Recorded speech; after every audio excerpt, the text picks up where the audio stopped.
It was a quiet and calm Sunday afternoon on May 7, 2017, in the small town of Belpre, Ohio. Nothing about the day felt unusual. The streets were peaceful, the weather was mild, and families were enjoying the final hours of the weekend before the workweek began. For David Kenny, it was supposed to be a simple, ordinary day. He was with his wife, Sherry, and their young daughter, running a quick errand that should have taken no more than a few minutes.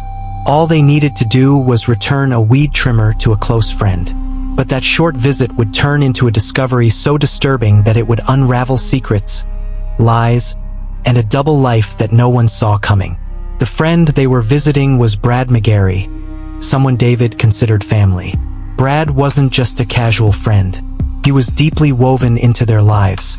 The children called him Uncle Brad. He spent holidays with them. He was supposed to join them on a vacation to the Bahamas later that year. There was nothing unusual about stopping by his house. Except when they arrived, something immediately felt off. David knocked on the front door. No answer. Brad's car was parked outside, which made the silence unsettling. Sherry waited with their daughter as David knocked again. Still nothing. A strange sense of worry crept in.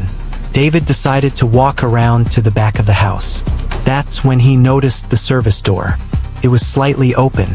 Inside, the house looked wrong. Drawers were pulled out. Items were scattered. Didn't look like Brad. Sherry called his name, her voice echoing through the house. There was no response. The silence felt heavy, almost oppressive. David told Sherry to check upstairs while he went down to the basement.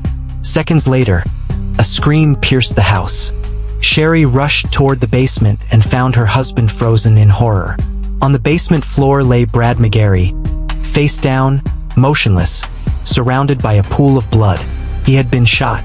There was no doubt about it. Sherry immediately called 911, her hands shaking as she tried to explain what they had just found. When police arrived, they were met by a distraught couple who appeared genuinely traumatized. David was visibly shaken. He was struggling to breathe, vomiting, and barely able to speak. Sherry was crying uncontrollably. They explained that they had come only to return a weed trimmer and had no idea something terrible had happened inside the house. At first glance, the scene was confusing. Brad had suffered a fatal gunshot wound to the head. Yet there was no gun in sight. Officers initially considered the possibility of suicide, but that theory quickly began to fall apart. When forensic investigators examined the body, they found no weapon anywhere near Brad. Turning the body over confirmed there was nothing beneath him either. Suicide was no longer a plausible explanation. The house appeared ransacked, but not in a way that made sense. Kitchen drawers were open, the living room was in disarray, and objects were scattered across the floor. Yet nothing valuable seemed to be missing. Brad owned artwork, electronics, and other items that a burglar would normally take. The television was untouched. Money was left behind. To experienced detectives, the mess didn't look like a real robbery. It looked staged. As investigators began piecing together Brad's life, they learned more about who he was. Brad McGary was born in the 1970s and grew up in Cambridge, Ohio. He was openly gay in a community where that wasn't always accepted. Throughout his life, Brad endured prejudice and insults, but he refused to hide who he was. He built a close circle of friends who loved him for his honesty and warmth. Brad initially worked as a hairstylist, a job he enjoyed, but in a small working-class town, it didn't provide much financial security. Eventually, he made a surprising decision. He left the salon behind and trained as a coal miner, entering a profession vastly different from his previous life. That's where he met David Kenny. David and Brad bonded quickly during their training. David was younger, married, and raising children, while Brad was older, single, and openly gay. Despite their differences, they became inseparable. Brad became a regular presence in David's household. He was trusted, loved, and welcomed without question. By 2017, David Kenny was 30 years old. On the surface, his life looked stable and respectable. He was married to Sherry, a woman he had fallen in love with years earlier at a birthday celebration his mother had thrown for him when he turned 21. Sherry was a single mother at the time, raising 3 young children. Some people questioned David's decision to take on such responsibility at a young age, but he didn't hesitate. He committed himself fully, marrying Sherry and becoming a father figure to her children. To support his family, David chose coal mining, a dangerous and physically demanding job, but one that paid well. To everyone around him, David appeared hardworking, devoted, and dependable. No one suspected he was living a double life.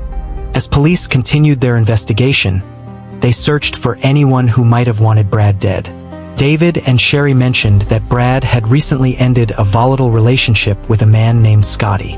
They described it as toxic, filled with arguments and tension. This immediately caught detectives' attention. When they tracked Scotty down, however, they learned he had been in jail for months for a probation violation. Although they briefly considered whether Scotty could have orchestrated something from behind bars, his reaction when informed of Brad's death appeared genuinely shocked and devastated. Eventually, detectives ruled him out. They looked into Brad's co-workers at the coal mine, considering whether prejudice or resentment could have led to a hate crime. But co-workers consistently described Brad as respected and well-liked. No conflicts stood out. Once again, investigators hit a dead end. Then, 2 days later, everything changed. Detectives spoke with one of Brad's cousins, who shared information that immediately shifted the investigation. She explained that earlier on the day Brad was killed, he had attended a family lunch. Before leaving, Brad mentioned that someone was coming over to his house later. He joked that he planned to take a nap with his guest, hinting at a romantic encounter. The cousin revealed something even more significant.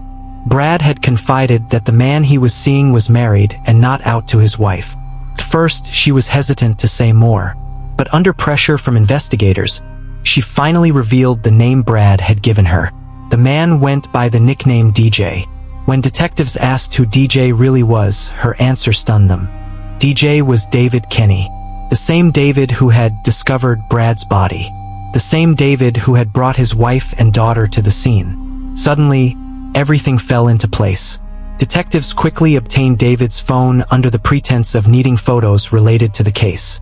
What they were really looking for was location data and communication history. What they found was devastating. David's phone had been at Brad's house during the estimated time of the murder, not just nearby. Inside the house, investigators also uncovered deleted text messages between David and Brad. Although David had tried to erase them, forensic analysis recovered enough to confirm a sexual relationship between the two men. Surveillance footage from a neighbor's camera provided even more clarity. It showed David arriving at Brad's house earlier that day alone, driving his wife's car. He stayed for approximately 40 minutes, then left. Hours later, the same camera captured David returning in his truck, this time with his wife and child, pretending to be unaware of anything wrong. The weed trimmer story was a lie. When confronted with the evidence, David's demeanor changed. During a lengthy interrogation, he told multiple versions of what happened. At first, he claimed an unknown third man had been inside the house and had shot Brad during an argument. According to David, this man threatened him and forced him to leave. Detectives didn't believe a word of it. Pressed further, David admitted to the affair but minimized it, claiming it had only lasted a few months. He said Brad had become angry when David tried to end the relationship. David then claimed Brad pulled out a gun and waved it at him. He said a struggle ensued, and he shot Brad in self-defense. But the forensic evidence destroyed that story completely. Brad had been shot twice in the back of the head. Both shots came from behind. There was no sign of a struggle, no defensive wounds, no indication that Brad had posed a threat. The trajectory of the bullets showed that Brad was likely kneeling or leaning forward when he was shot. This wasn't self-defense. It was an execution. David claimed he disposed of the gun while fleeing the scene, but despite extensive searches, the weapon was never recovered. It didn't matter. The case against him was already overwhelming. Before being taken to jail, David was allowed to speak with his wife. Detectives monitored the conversation closely. David confessed to the affair and told Sherry he regretted everything. Sherry was devastated. Through tears, She asked him how he could do this to their family. She said she couldn't even look at him. Investigators later confirmed that Sherry had no prior knowledge of David's secret life. On May 9, 2017, David Kenny was arrested and charged with aggravated murder. During the preliminary hearings, prosecutors laid out the evidence. David sat silently as officers testified about his lies, the staged crime scene, the phone data, and the surveillance footage. His defense argued that he was not a danger to society and suggested that if any crime had occurred, it was manslaughter, not murder. But the autopsy told a different story. 2 bullets to the back of the head. The judge denied bail reduction requests, pointing out that David had taken his wife and child to a house where he knew a dead body was waiting, under false pretenses. The trial lasted a week. Jurors heard from forensic experts, detectives, and witnesses who described David's behavior before and after the murder. One controversial moment came when DNA evidence revealed that a used condom found at the scene contained Brad's DNA and DNA from an unknown male, but not David's. The defense attempted to use this to create doubt. Prosecutors countered by explaining that it did not change the timeline or the physical evidence of how Brad was killed. After closing arguments, the jury deliberated for 4 hours. When they returned, the verdict was unanimous. Guilty of aggravated murder. In sentencing, the judge described the crime as cold, calculated, and premeditated. He stated that David had lured Brad with the promise of intimacy, executed him, staged the scene, and then returned with his family to play the role of an innocent friend. The judge said that if David was capable of killing someone who loved and trusted him, he could never be allowed back into society. In February 2018, David Kenny was sentenced to life in prison without the possibility of parole, plus additional time for using a firearm during the crime. As of recent records, David remains incarcerated in Ohio. His appeals have been denied. Brad McGary never got the chance to live openly and peacefully without fear of betrayal. David Kenny lost everything trying to protect a secret that ultimately destroyed 2 lives. All of it could have been avoided